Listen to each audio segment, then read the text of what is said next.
Hi guys, welcome to Kenganda. My name is Janita Maya and this is the Repat podcast. And on today's episode, I have TJ, a mixed British Nigerian who has been in Uganda for a year and a half. Welcome, TJ. I'm glad to be here. Thank you for having me. Yeah, and I'm also joined by Mr. O'Shea Duke Jackson, coming in all the way from where? O'Shea, tell the people. Del Paso Heights, California, baby. 3800 block. Okay. You know what time it is. Okay, welcome to the podcast. O'Shea, take this one. Some of you guys may not know. I don't know if we can reveal this, right? But we have a particular group that we have. It's not open to the public, so you can't join it. Yeah. But it's a group, and TJ's in the group. We meet monthly, and we have some discussions sometimes a little offline about different things that we may not talk about it. We're going to talk about it today. And you guys know I'm like way to the right conservative with a lot of my pro-black or Pan-African ideologies, right? Like really, really, really, would you say I'm really extreme to the right? You're more right than me. Yeah, more right.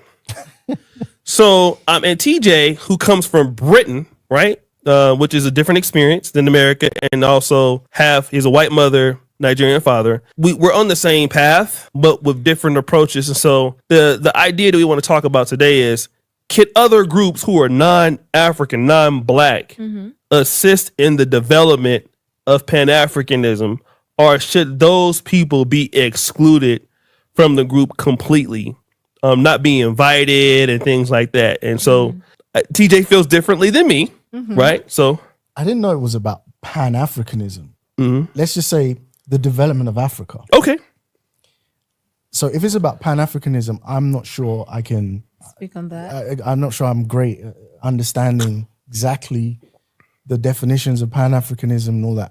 But if we're just talking about development of the continent, then my view is there are native African elements that are actively destructive for the continent. Okay. First of all, we should start there if we want to improve the continent. Right. Should take responsibility for the things we can control, we can change, we can improve. Right. There's always going to be these outside elements that want to come and take what's yours, take advantage, and Africa's had plenty of that over its history.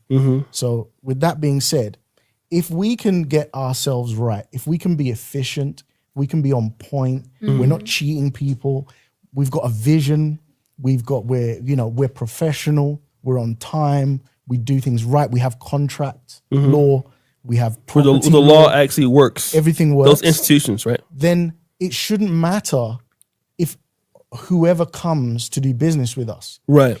Because we just set the terms and we determine if those terms are good for Africa or not. The problem we have at the moment is that the people that come and interact with Africa may or may not have our best interests at heart. Right. Yeah. And they know that if they can just get in with this person or that person, they can just come and do whatever they want. And it doesn't have to be in the interest of Africa. It just has to be in the interest of that person. So before I start blaming them, I think it starts with having the proper attitude, the proper defense, the proper stance and self-respect of Africans on the continent. And then if someone has a great idea and great value that benefits us or mutually benefits us, why not? It doesn't matter where they're from. As long as it's good for all of us and everyone wins, let's go for it. Welcome back to Breakdown Friday. Joseph Ward, Patrick Irvin, Professor Carl Tone Jones, and we're here jumping into this discussion that I found on O'Shea Duke Jackson's Kinganda YouTube channel, and I'll put the link to the full discussion in the description. And remember, for this video, remember to like, comment, subscribe, and share this video. After this video is over, go to fetlifestation.com. Once again, that's fetlifestation.com, and check out PC, because he laying it down right after the show at 2 p.m. And make sure you go to thepax.org, as well as my website, ontheshoulders1.com. So all those links and all that information is in the description, so y'all can check out what we got going on. But this is a discussion about whether non-Africans or specifically Europeans, Asians, other groups of people who've been foes of African people, whether these people should be invited to the table to help uplift and bring Africa into prominence. One of the first things that pops in my mind is we want to do business with the people who are responsible for Africa being in the turmoil that it is, because I hear what he's saying about Black people or African people needing to fix their situation first before we can invite others to try to uplift Africa or redevelop Africa. But I would caution him into doing that, because those are the people. Those people are the reason why we're all type of African people, but specifically continental African people, are in the position that they're in now because of the outside influence, because of the colonization. And so this is just the first part of this conversation that we're going to get into. You heard what the gentleman has said so far.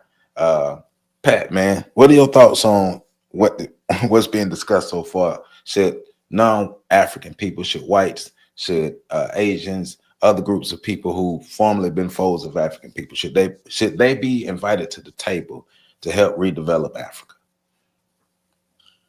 Oh, that's kind of a loaded statement, because like so many terms need to be defined, even in terms of like what Buddy just said, right?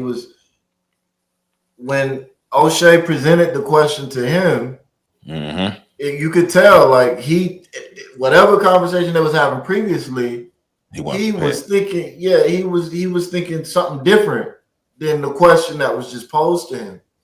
And so it seems like when we're talking about it, are we talking about Africa, the land, or are we talking about Africa or Pan-Africanism as like a cultural identity? Because if we're talking about the physical land that is the continent of Africa, then I think that's a very different conversation. And I think the people that live on the land should be the ones primarily driving that conversation. If we're talking about Pan-Africanism as a cultural ideology, well then, now we have to define like what is a Pan-Africanist, and can somebody that isn't necessarily from the continent be a part of that group? Because we're talking about having group conversations. So how do we determine who's in the group? Because somebody in Nigeria might be offended that 3 Americans are having conversations about how to develop continental Africa.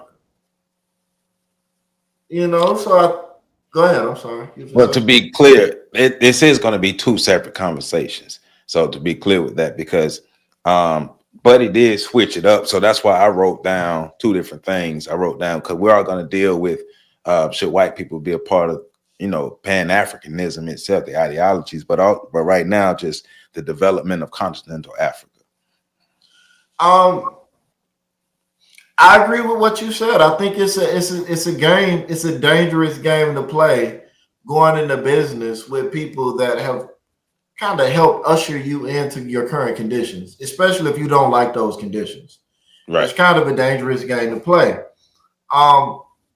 So if I were advising somebody on the continent of Africa on what I think they should do, I would tell them, I don't know that it's in your best interest to do business with these people. I don't think that's a smart decision, given their historical track record, their cultural track record, their current modern day track record. It doesn't seem like it's a good idea. And I don't care which one of the pale faces you choose to interact with. They all kind of have similar outcomes.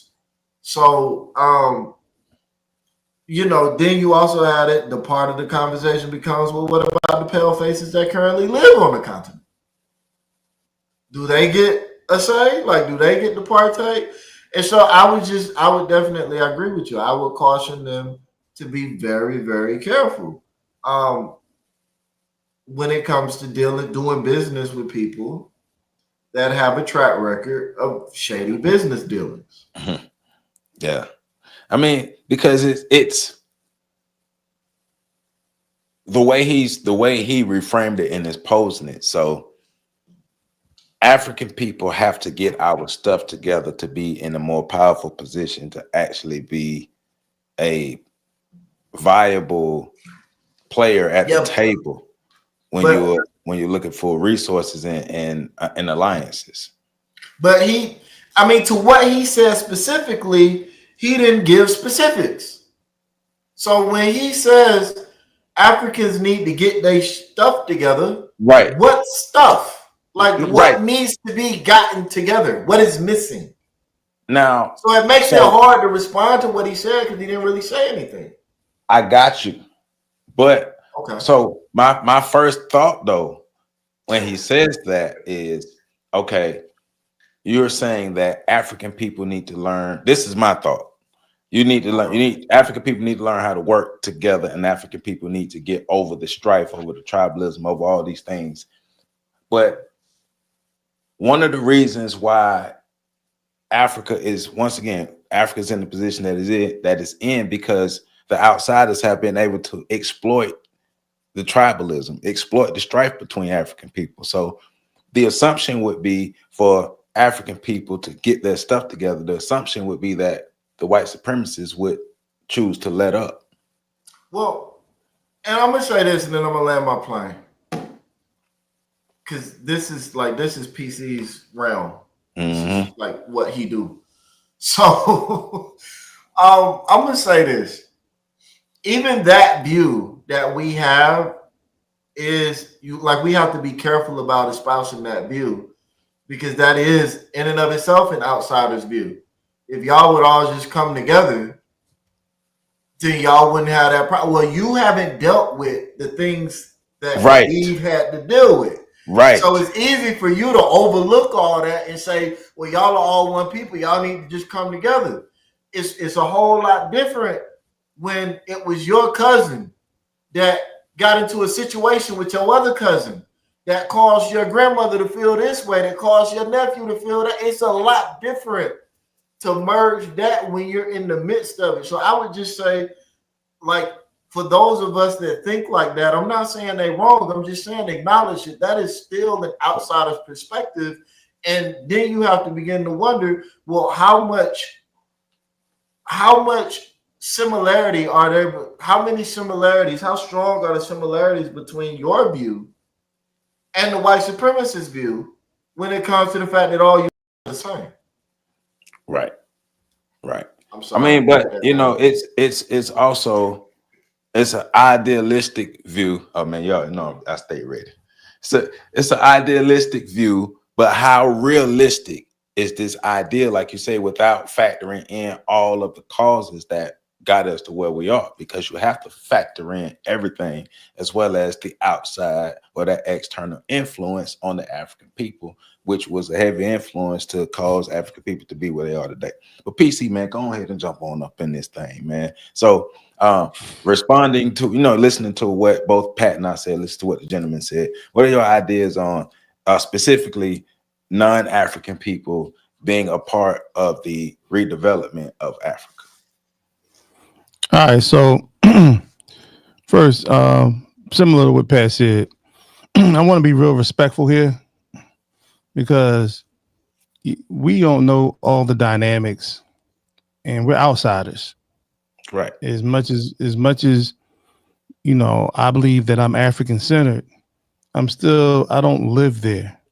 I don't have to deal with the things they've dealt with decade in, decade out. Similar to how we got offended when Sarah Garvey, the good brother over there in Britain, who happens to be Nigerian, when he started talking about blacks in America, we basically told him to mind his business. It's similar here. So I'm not going to, in any critique that I have is done with a whole lot of respect for the fact that they are over there dealing with those circumstances and situations that have led to the turmoil, that's led to colonization. They're dealing with that. So it's I look at it like from a lot of different ways. Like, we're talking about people trying to organize countries. We can't even organize organizations here. So we talk about They need to learn how to work together. We are in predominantly black cities. We can't even get our city council members to respect us enough to pass policy for us, nor can we get the other people who are affected by this policy to see past the vote blue no matter who. So when seeing like the circumstance that he brought up,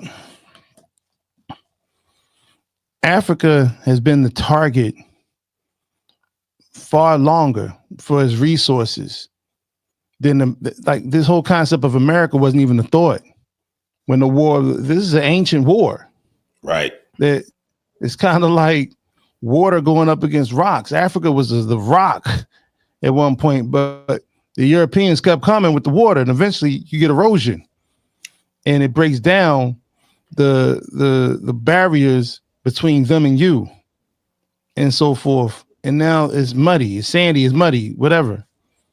The bottom line is,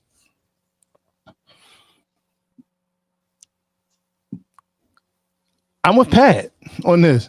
I would strongly have our brothers and sisters over there examine the prior relationships with the Europeans and whoever is coming in, because nobody's coming there just because.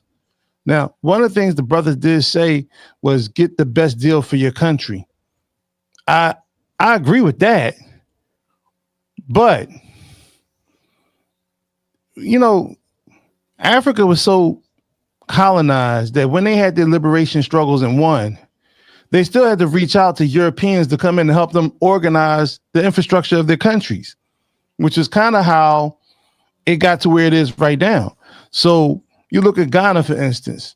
Ghana is the greatest, from what I just read an article about Ghana being the world's largest, or they have the largest deposit of gold in the world. But they only own the brothers and sisters in Ghana only own less than 2%. They have to buy the gold from Western nations, predominantly in Canada and the US. You go to South Africa, where the diamond trade, South Africa is known for diamonds, silver mines, and so forth. But diamonds is their staple product that they sell to the world.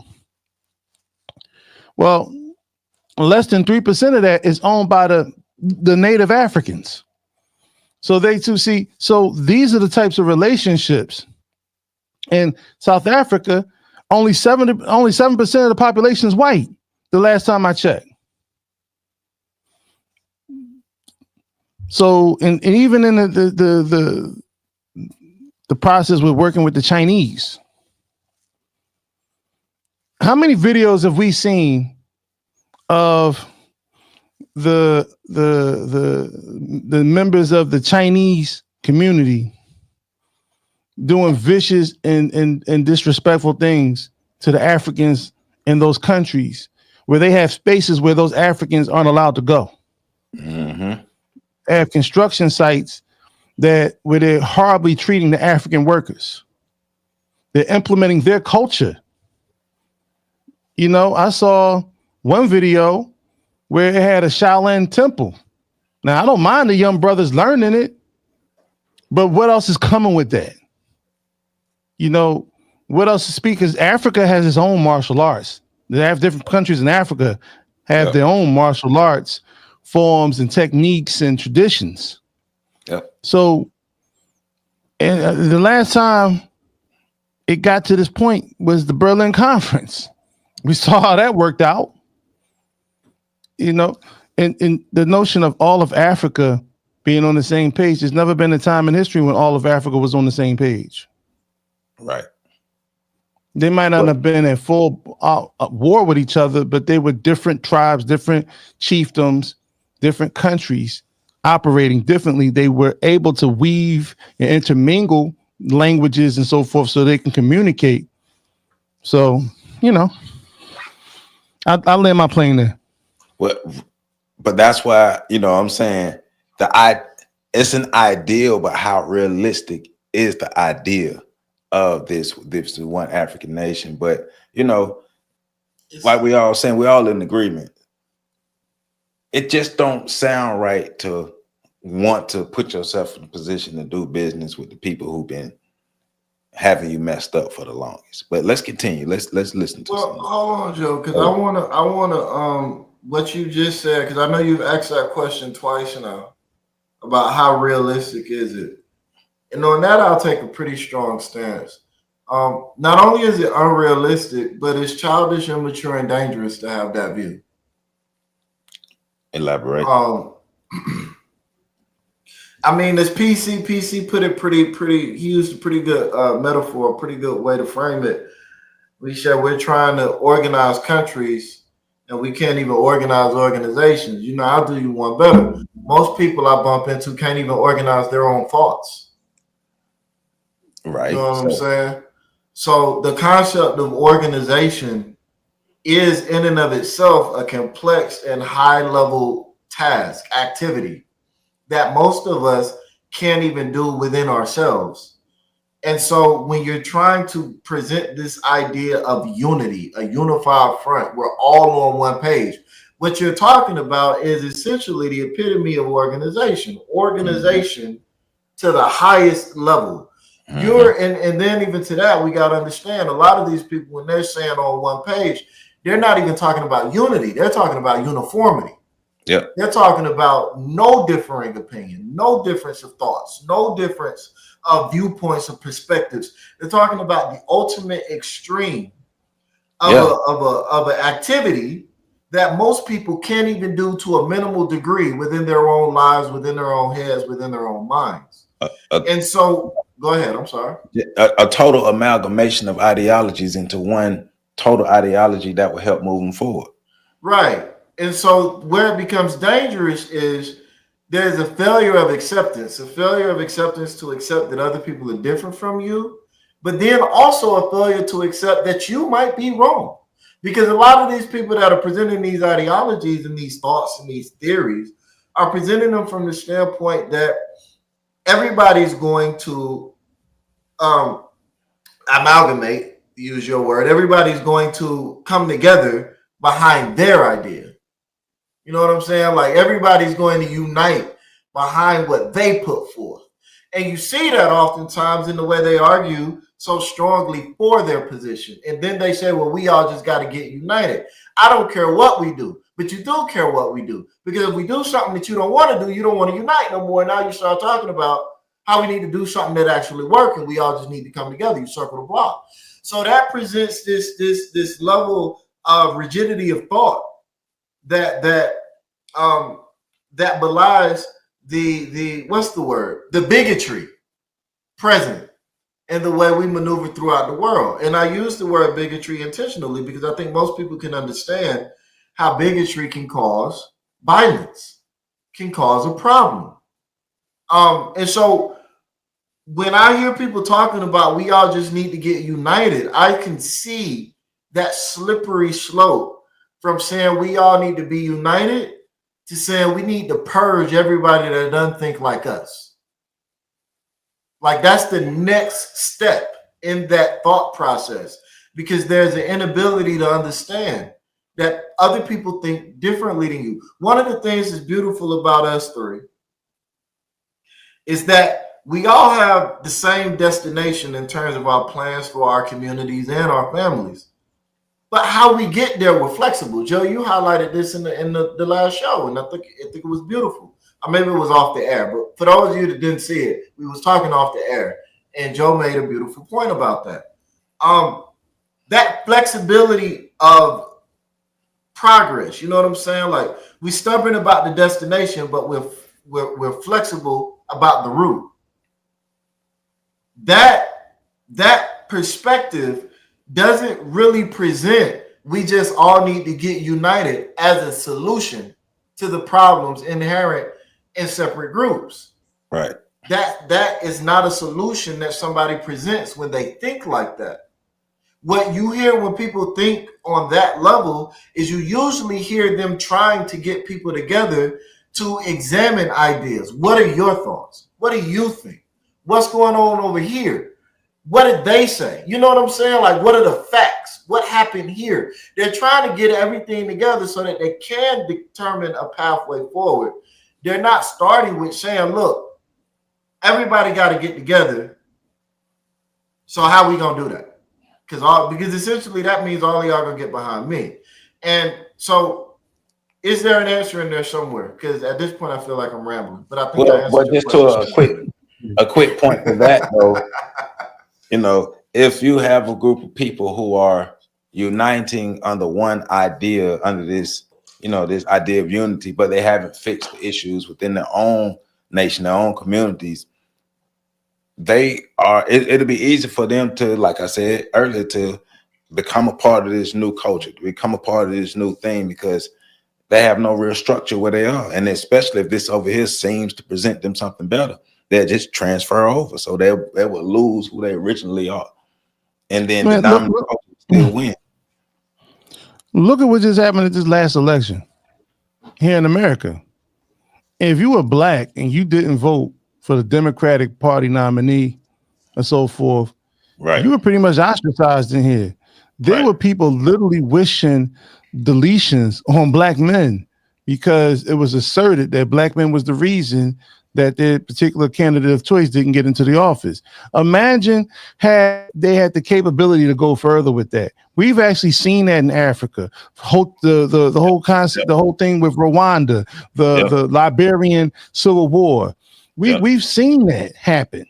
You know, people pulling up in trucks and machetes and just hacking an entire town, you know, because you're on this particular, they take the political parties a lot more seriously, the alliances a lot more seriously than we do here. We saw the xenophobia in South Africa, you know, when the Northern Africans were getting thrown out of their stores and getting hacked up on the streets. So this whole notion that we can just let all bygones be bygones. Are you kidding me? But it's easy for somebody, because this brother's an outsider. No matter what he said, he is from Britain. He just happened to be there for a year and a half. And Uganda, is it? And he is a mixed blood. Definitely. So it more compassionate because he's already most likely having those dealings. In Britain, black people make up like 3% of the population. Yeah. So you can't get along in Britain without crossing that bridge.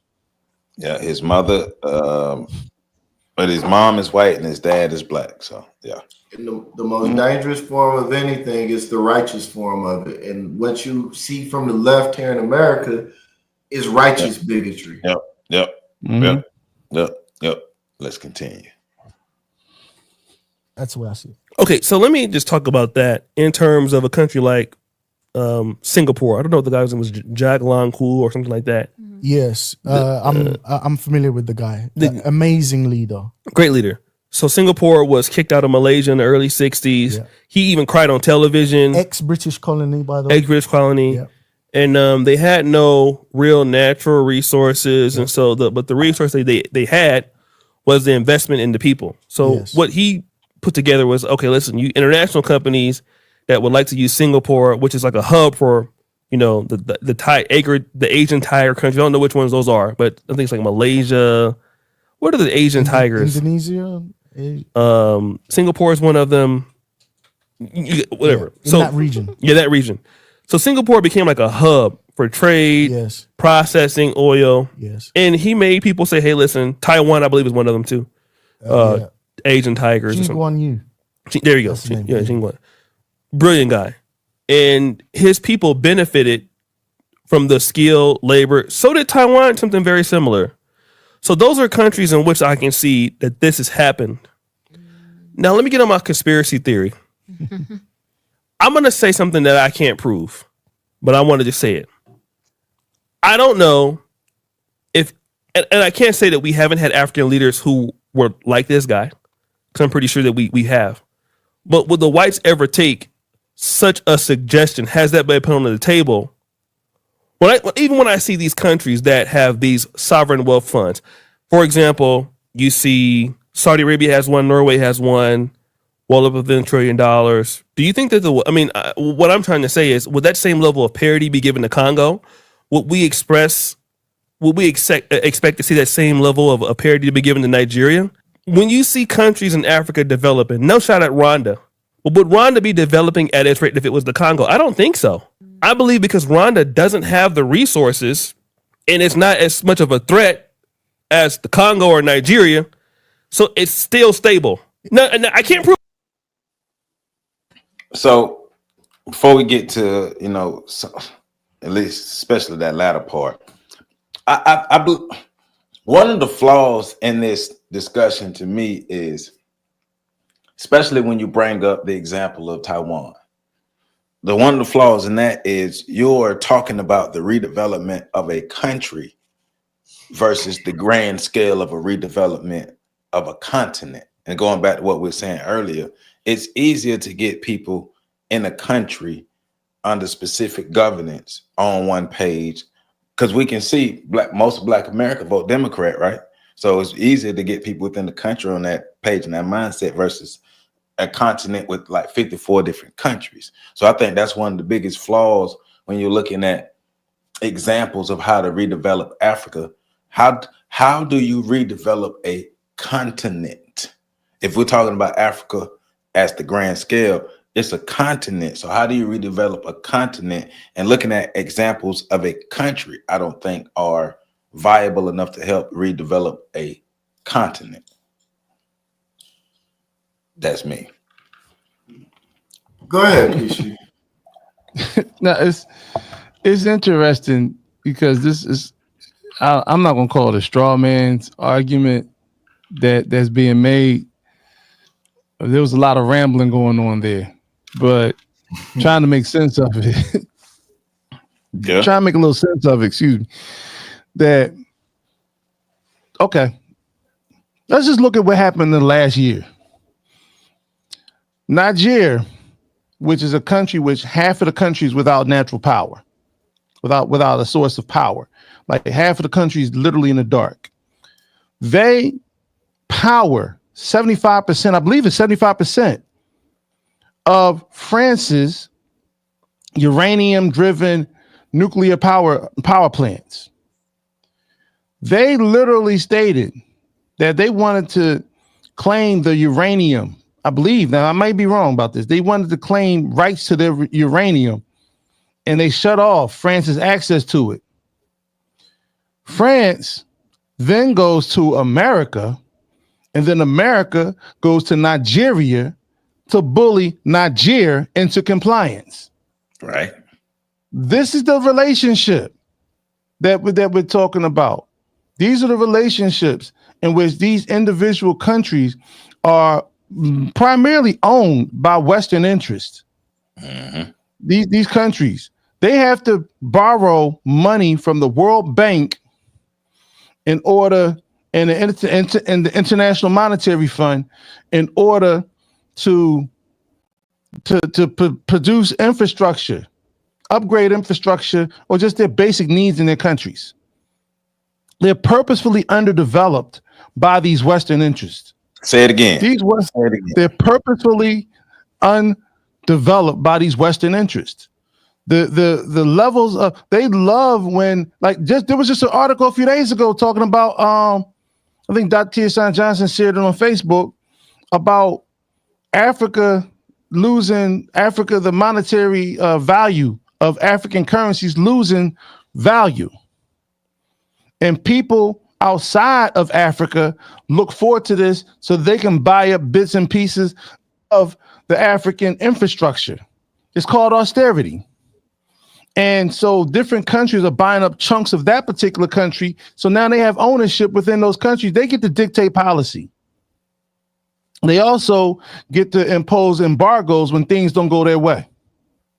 When France was told that they had to leave a lot of the countries that they had colonized over the last 25 years, one of the things those Frenchmen did and French ladies did was rip out all of the electrical work, and they practically internally demolished all of the buildings that they were working in, and left them with now. So if you're not producing the coils, if you're not producing the steel, the iron that you're going to need to rebuild all this stuff. What happens? You have countries that are left in ruins. Then you got a situation where one of the reasons why the war in Ukraine had such an impact on the entirety of the globe in terms of the finances is because Ukraine is basically the wheat power base of the world. Like 40% of the world's wheat comes from Ukraine. African countries have treaties where they're not allowed to produce their own wheat. So they themselves have to buy and purchase their wheat from the Ukraine. Like he was talking about Zambia not having the natural resources. Yes. They don't have access. And you think about the climate. It's the perfect climate to be bountiful, in terms of produce and vegetables and being able to feed your own people. But these countries want to maintain superiority over the African nations. And this is why when you say go into business, the colonizer only knows how to operate from the position of being a colonizer. Right. Those who have been colonized don't see themselves as equals at that particular table. It's like when Pat, you remember we had the call and the white girl asked, can she join our organization? And I said, no, absolutely not. Because you join an organization, you just like you came into this conference call on this podcast that we were doing, just like you came in and you started trying to assert yourself as a voice that needed to be heard. Mm-hmm. And all the people on that line, staunch Black nationalists and Pan-Africanists, acquiesced the mic to her, gave her room. They changed up the way they were talking. They softened their language, and they gave her the ultimate respect. Meanwhile, she was as unapologetic as hell about her position and stance and so forth. And that's the problem when you bring people, like you bring a bully into a room with the person they've been beaten on their entire life. That person has swung back, but then got punished for swinging back. And then you say you're going to sit at the table and negotiate a fair deal. Do you honestly think either one of them are capable of that? And we're not even talking about the fact that countries like America, France, England, and Israel, how they go into these countries and they send their economic hitmen in to force the leaders or push or create leaders, in terms of putting them in position to run the country as long as they make favorable deals for the countries they represent. They show up with a suitcase full of money and they show up with a bullet in the other hand. They said, one of these can be for you. You choose. Yep. And this is why you have such chaos and such turmoil in these countries, is because when you put these people in these positions, the people that are affected by this see this. And then it creates, there's no balance, and none of this is done in good faith. So I'm gonna land my plane right there. Well, and building off what you're saying, that's why I like the second half of this. That's why in addition, I don't think that any group of people who colonized us were an enemy to us or a traitor to us, sold us out. They should not be at the table and helping us redevelop anything on any level, especially ideology wise, when we talk about Pan-Africanism, because just everything that you mentioned, and it's the history, it's the continued history, the continued actions. And to me, I don't care how powerful we would become if all of the African diaspora became powerful. You still deal with your enemies from a distance. How many times do they have to show you who they are before you believe them? Why are we always so welcoming? Why do we? But also another part of this is almost as if the idea is we need the colonizers to help us get to where we need to be. And they should not have any part in structuring anything in any direction that we go at all. The exact opposite of this was the Bandung Conference in 1955. believe it's from 54 to 55, in which you had Asian and African countries come together, and the one thing they excluded was all the Europeans. And this was a powerful movement, so powerful that it tied into the Pan-African the Pan-African focus of Malcolm X. His plans for reigniting Pan-Africanism was based on the outcomes of this conference. And if you noticed, when Malcolm X was assassinated, so were a lot of the leaders of those countries at that particular time. Within the 2-year period, the majority of those leaders were also assassinated because of what they were trying to build without European impact. Right. Because if you are a threat, they will deal with you as a threat. If you are not, because I do agree with O'Shea when he's saying that about juxtaposing the Zambia and the Congo. If you have the potential to be a threat, you will be dealt with differently versus when you don't have a potential to be a threat. But the problem with, and I agree with what he's saying in terms of the threat analysis. Right. But the problem is, when you're looking at the continent, and it goes back to what you said earlier, Joe, when you're looking at a continent and you're trying to figure out how do we develop a continent, it's never been done because it is an unnecessary complication. You don't need to develop a whole continent. One, it's an impossibility. But two, it's unnecessary. Africa is the second largest continent on the planet. It's got over 50 countries on it. It's got countless different landmasses and biomes and all kinds of other things. You can't go into it looking at it as a continent. The question isn't how do we develop Africa. The question is, how do we develop Nigeria? How do we develop South Africa? How do we develop the Sudan? How do we develop Morocco? How do we develop these individual countries and the resources that they have?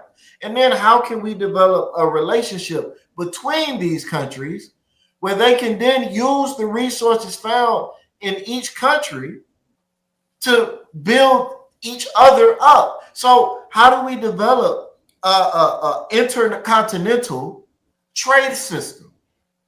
How do we develop an economy where these countries are now maneuvering resources and intellectual capital and dollars and all of these things amongst each other? And then the only reason for Africa to be a bloc is when Africa as a bloc needs to repel another bloc.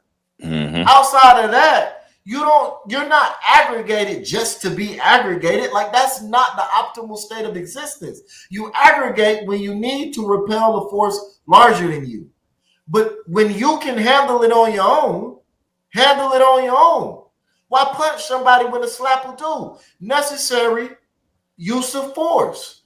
And so I think that's one of the things that like in the conversation that keeps getting broken is we truly do fail to understand, like when we say Africa is a continent and not a country, I don't think we really understand the depths of what is said with that statement, because when you hear us then start talking about, well, what needs to happen in Africa, you miss all of the trees in the forest. You miss all of them. And you just say, well, we just need to set a forest fire and burn the whole land up. Well, no, we don't. It's just one small. Like, what are we doing? But that's looking at helping Africa through that Europeanized lens. Exactly my point. Which is a problem for us. So, but let's continue a little further. What I'm saying, so I'll say this, but I've noticed that the more resource-rich places are not able to develop, and so what I'm saying is, when we talk about these institutions and systems, when you look at the Singapores and Rwandas, they're not necessarily threats. And even if they do develop, Singapore is not going to challenge anybody for global supremacy at any level. But the Congo could, I think. Nigeria could, I think. You know, Nigeria could run the world. I think that the one thing is when we have these other groups that are coming in, because we already know what happened with the Biafra War. These companies, Shell and other these people, while they brought Christianity to the South region, and the Muslim was the North, who did they support? They supported these Northerners against the people that they trained how to do things. And it was only for them to keep power and things like that. So I'm not against the development of Africa for other groups, but then why do they want Africa to develop? Will it be at their downfall? That's the question. I think when Singapore, they don't really care as much. But I think with the Congo and Nigeria, you're not going to let Nigeria with 200 million people population, that kind of fertile land, develop like that. And that's my worry is that, okay, why do they want to let these people develop when we've already seen that they don't? And if it was that level of parity towards Singapore and what we've seen in Taiwan, I wouldn't have a problem with it. But Taiwan and Singapore don't have as much to offer as these other countries, and I just don't feel like they would allow them to do that. I can't prove that. I don't know how far you planned on letting it go. Speak your piece. I think right there we have another problem, and in this, and I know O'Shea is just spitting out his theory, so it's not nothing like that. But I get what he's saying, but I disagree with it.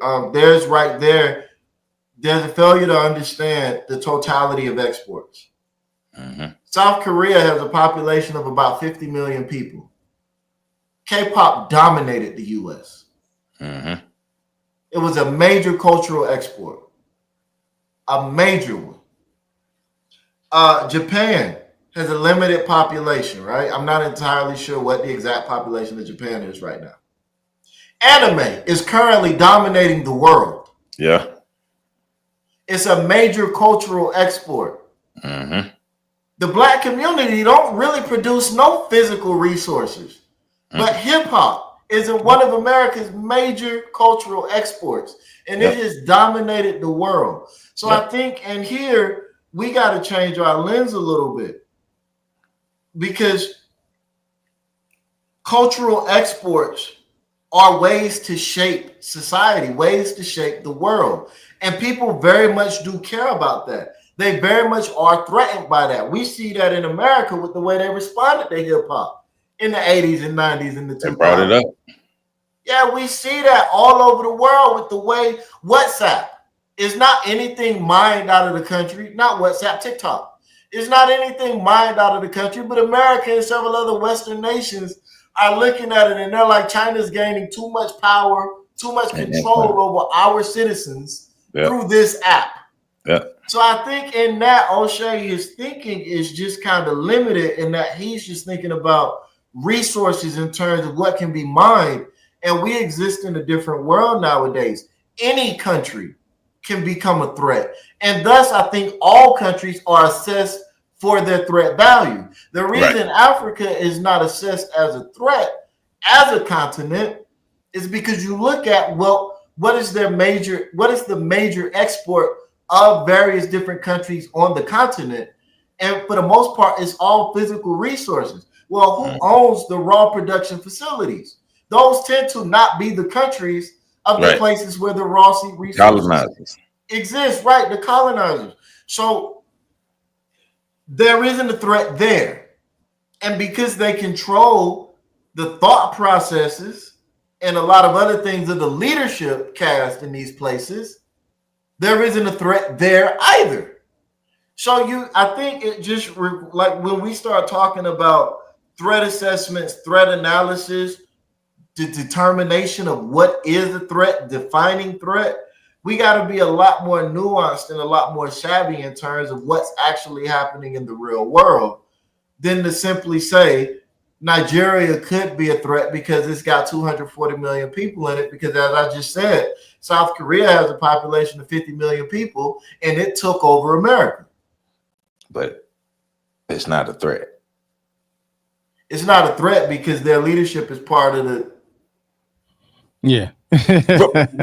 And that's the same sentiment. That right there is the exact reason why a lot of African countries are not a threat. Right. That's kind of what I'm getting to Right. as well. Right. That's the foundation of it. Is part of the Trilateral Commission.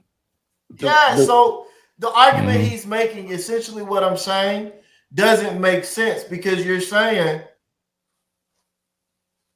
well, these people aren't a threat for this reason, not acknowledging that the people that you are advocating for are also not a threat for that exact same reason. Right. Mm-hmm. Right. Yeah. Yeah. I mean, the ones that was the threat were taken out. That's Muammar Gaddafi was taken out. Right. If you are a threat, you will be treated as a threat. Yeah. Yeah. You know, the whole talk of the gold dinar. Not only did they take Gaddafi out, they went after his gold. They went after his bank. They went to his vaults after that. And which speaks to more so like the economic hitmen and the way they operate. But it also speaks to the fact that this is a very nuanced situation. It's a very sophisticated thing that just can't be broken down. And I know people like to take stabs at it. And shout out to O'Shea, you know. They like to take shots at this, and I'm glad he's bringing him having this conversation allows us to have this conversation. So shout out to them for this. You know, the thing that, and I wrote a few things down. Hold on. Okay, I think I covered some of those things. What would make them a threat is if they were able to build their armies. Like, what does their military look like? What is their tech, you know, their influence on tech, and what does that look like? What can they get from that in terms of being that? Because that's when you become powerful enough. When you're powerful enough to protect it, then you own it. But if you're not powerful enough, and they can send the French Foreign Legion in, then you don't own. You're not a threat. If they can send agents of MI7 or the CIA and have them or their third party military operatives like Blackwater, they could just send them in to dispatch. Or, you know, I mean, did we not forget over the last few years there were over 7 African leaders that were assassinated, taken out over this past time? You know, like this is the stuff that we're talking about, and it even extended here to this region. Kenya is sending armies in. Has been asked. I'm not sure if they actually went through with it, but to go to Haiti to help restore order there. Well, who's operating? Who is man? Who told Kenya that they should be able to do that? You know what I'm saying? This is why. Well, like I said, I'm just glad we're having a conversation, and respectfully, because like we said before, this is for those who are on the continent in those particular countries. This is their issues to sort out. Right. You know, this is for them to sort out, and looking at it from and we gotta say a Western lens, it has nothing. We really don't have the full grasp of the and scope of what they're dealing with over there. Right. I know my angle of this though is just be diligent about everything that they're going through, but also I don't think that they should do business. Of course, don't listen to me. You don't have to listen to me because it wasn't saying my little Western lens, but I would caution in doing business or even wanting to do business with the people who put you in the turmoil that you in the first place. You know, not telling nobody what to do, but just looking at the enemy like, No, Joe, no. We're telling y'all what to do. Get mad. Leave a comment and tell us how wrong we are. Absolutely. Do what we say because we know what's right and what's wrong. Right. We play a little bit more of it. Okay. But I believe that. I think there's always the possibility that there is truth to that kind of conspiracy. Yes. And I see it as a level, like, I don't know where the line is of destabilization and things like that. Right. But ultimately, every country is looking to increase their position on the global stage. Yes. Okay, so everyone's jostling for position, and they make alliances with those that they feel they can benefit with, not benefit with. So with Singapore, they've made ironclad contract law. Finance, it attracts finance, Yes. and they totally eradicated political corruption. Yes. What they did was they paid everyone in position highly, and then if anyone stepped out of line, the level of law that will come down on that corrupt person death. was different. It's death. So it just totally disincentivized Right. corruption. Yes. And it worked. And now the global West have a gateway to to Asian financing through Singapore. And that means that they're so useful and so valuable that they attracted all of that business. Now, we mentioned Rwanda. Paul Kagame has openly said he's trying to model Rwanda after Singapore. Yes. And he should be able to do it because there's so many similarities. They're both small. There's resources all around. They're both dictators. Yeah. I'll leave that for other people to think about. Now, there's a book that I've read that is not the most enjoyable book, but I understood about it helped me understand just how complex some of these problems are. It's called The Mystery of Capital by something DeSoto, I can't remember his name, but The Mystery of Capital. And it explains how the inability to have ironclad property law Yes. means that so many other things in society can't develop. So the countries that are developed essentially have ironclad property laws. Yes. And the countries that can't develop don't. When you look around Africa, most countries have, and I'm going somewhere with this, please excuse me. Yeah. Go ahead. Do you think? But most countries around Africa, they have minimum of 2 types of land property ownership. There'll be tribal, there'll be governmental, and then you could even say maybe those 2 can fall victim to the government just saying, we just own this bit of land now. They'll make up some pretense and say, this bit of land is now for us for doing this development. They can dress it any way they like. Yes. Essentially, it's a land grab. Yes. And I think many African countries could say they have experience with this kind of behavior.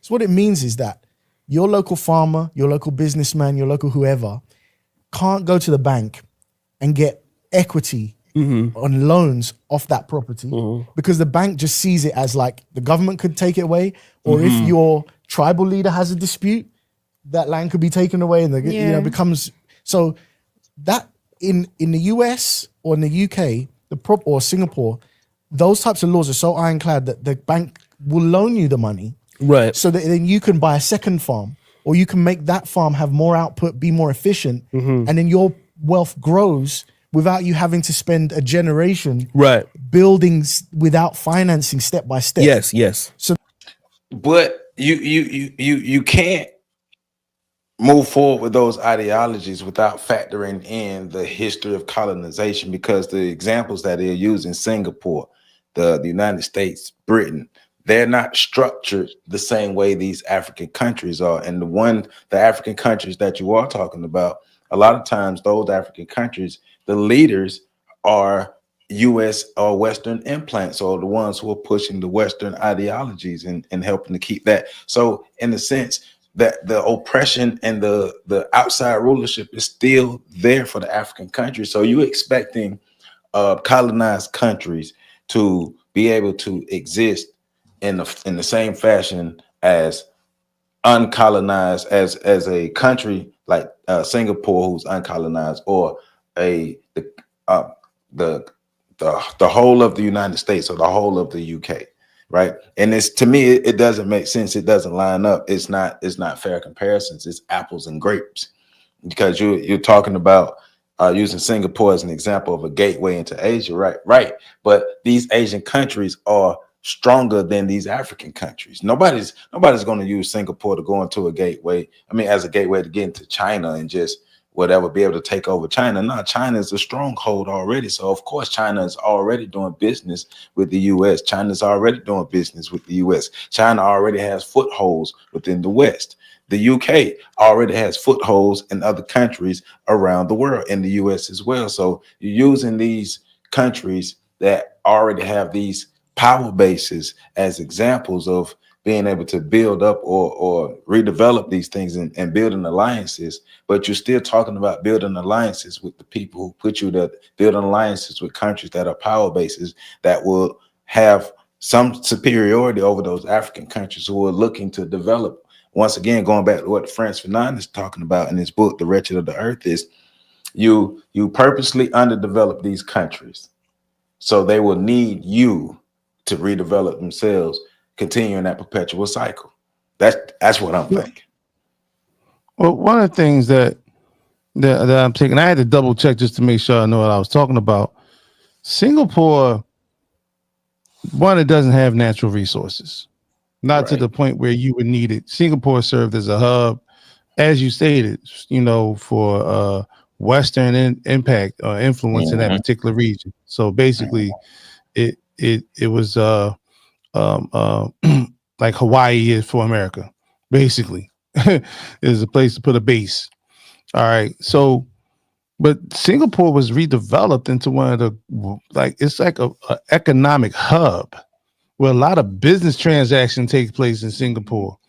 So it still got developed by the Western countries who built banks over there. So you got Singapore, Malaysia, all those places, they got banks and buildings. Those big buildings are banks for the most part. And so this is where the imbalance of it all comes into play, because Africa was colonized primarily for access to the resources that were redistributed around the world. Singapore wasn't that place. So this is where the correlations don't fit. Right. And in terms of the geoplan, there was no Berlin Conference for Asia. Right. So the relationship, and let's be clear, the relationship between the Western world and Asian countries and the Western world and Africa is two totally different relationships. One is, we can have a handshake and agreement and might be able to come to the table with something. The other one was a lot of bloodshed, fire and brimstone. We take people who were kidnapped and taken into custody against their will for crimes they never committed. And so you got King Leopold. We still don't talk about that travesty that happened in Congo.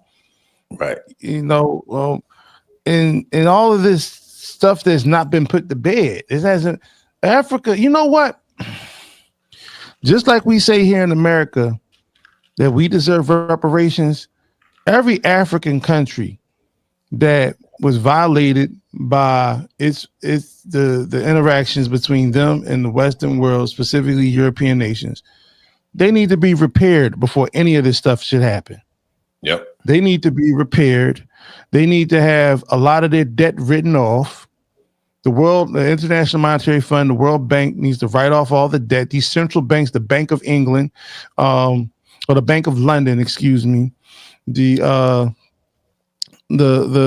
all the other banks that conform to the centralized banking system we have here in America, they all need to write off those debts.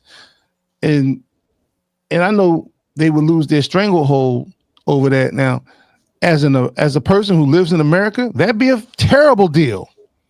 We already talk about the cost of living now. You wouldn't be able to afford a loaf of bread if all that stuff took place. Considering all the things we get because Africa has been commoditized. But that would be fair for the African countries. And so, I think, and I agree with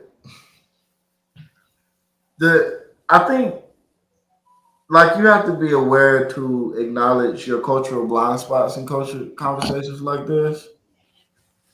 And I think their focus on Singapore, I think somebody's probably reading a book about Singapore and they just want to talk about it a lot.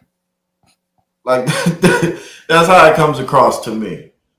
Singapore has got a lot of good things going on with it, and I'm not knocking that.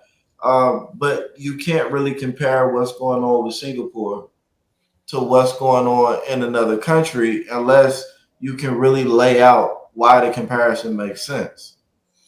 I also think there's an interesting thing when you start talking about corruption and all of these other things. With you have to make some differentiations there too, because there's a difference between a multicultural country like America and what is largely considered to be a monocultural country like Finland or Denmark, countries that regularly rate very high on the low corruption scale and very high on the equality scale and very high on the quality of life scale. And anytime you get a bunch of people together and all those people are similar, well, it's really easy for them to get along. Right.